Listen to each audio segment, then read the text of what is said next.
Hey, welcome back, guys. This is video 2 on our GM Isuzu based 5-speed manual transmission. This is common in Cavaliers, Grand Ams. So I wanted to just give you a couple tips here first. How you can tell if you have these rods oriented correctly, the shift rods. Remember, we put those in our last episode. You want to look at these 3 detents here, these 3 here, and then these 2 here. These should all be clocked the same, facing this direction, because they line up with these holes. You can see how these holes line up with that hole right there. That's where those shifting rods are gonna go up through. This here is for the reverse lights. There's a little switch that goes in there. We'll show you that in another video, and that'll actually go into here. So whenever this rod moves, it pushes in on that ball. The ball would set in this little groove right here, and the rod would move up, and it would press on that ball, and it activates a switch, and it turns the reverse lights on. So of course, we're not going to have reverse lights, but we do need that detent in there. So that's just sort of there because we need it for the detent. So now for this rod, if you remember, we've got to get it where this hole, and you can see through there just a little bit. There you want to get it where that hole's lined up. And for right now, we got to focus. There we go. We got to have that where that can float for right now, because we have to be able to put the hook the reverse up and everything.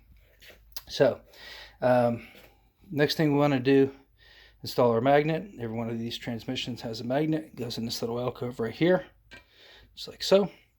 And that'll catch all the metal filings, which is normal. If you get big chunks in there, then you got problems. But all the metal filings that the transmission produces through its many years of use go there. Now, we also have, and don't let this whole big mess intimidate you, because I just reached into my spare parts bin. I was just grabbing stuff. I got a bunch of dowel pins here. We're not going to need all those, but I just grabbed a bunch of them. There's short ones and long ones. There's detent balls here, springs, and another long spring. These little bolts that have like a hollow shaft on it.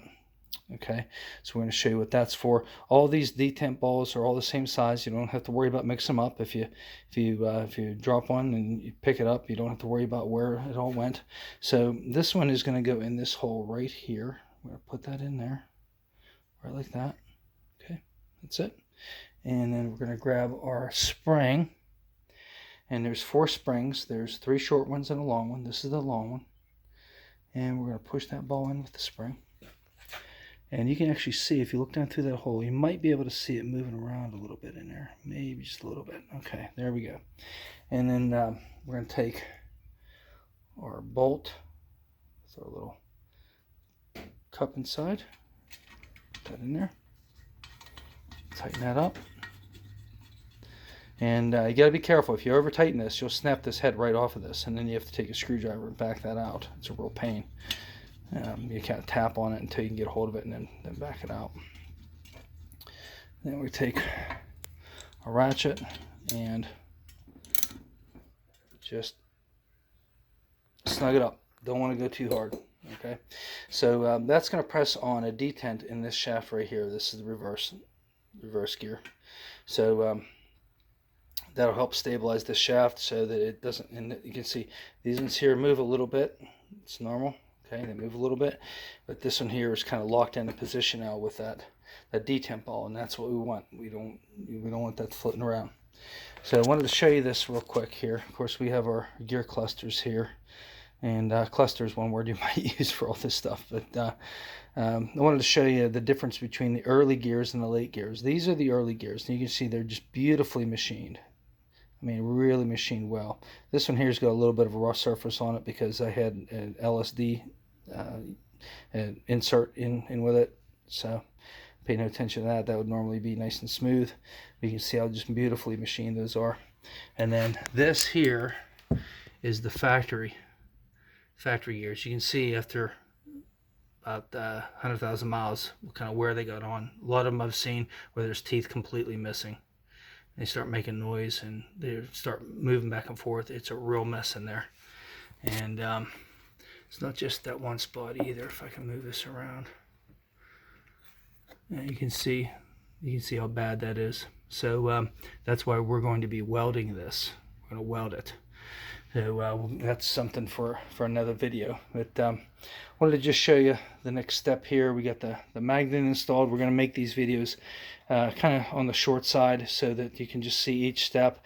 I don't have to worry about editing it or anything like that. I don't really have any editing software, and I don't want to do it where I'm doing everything in fast motion. You can't really see.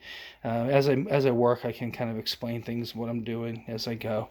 But being that this is a transaxle, okay, we call it a transmission, but it's actually a transaxle. It's a combination of the differential and the transmission together.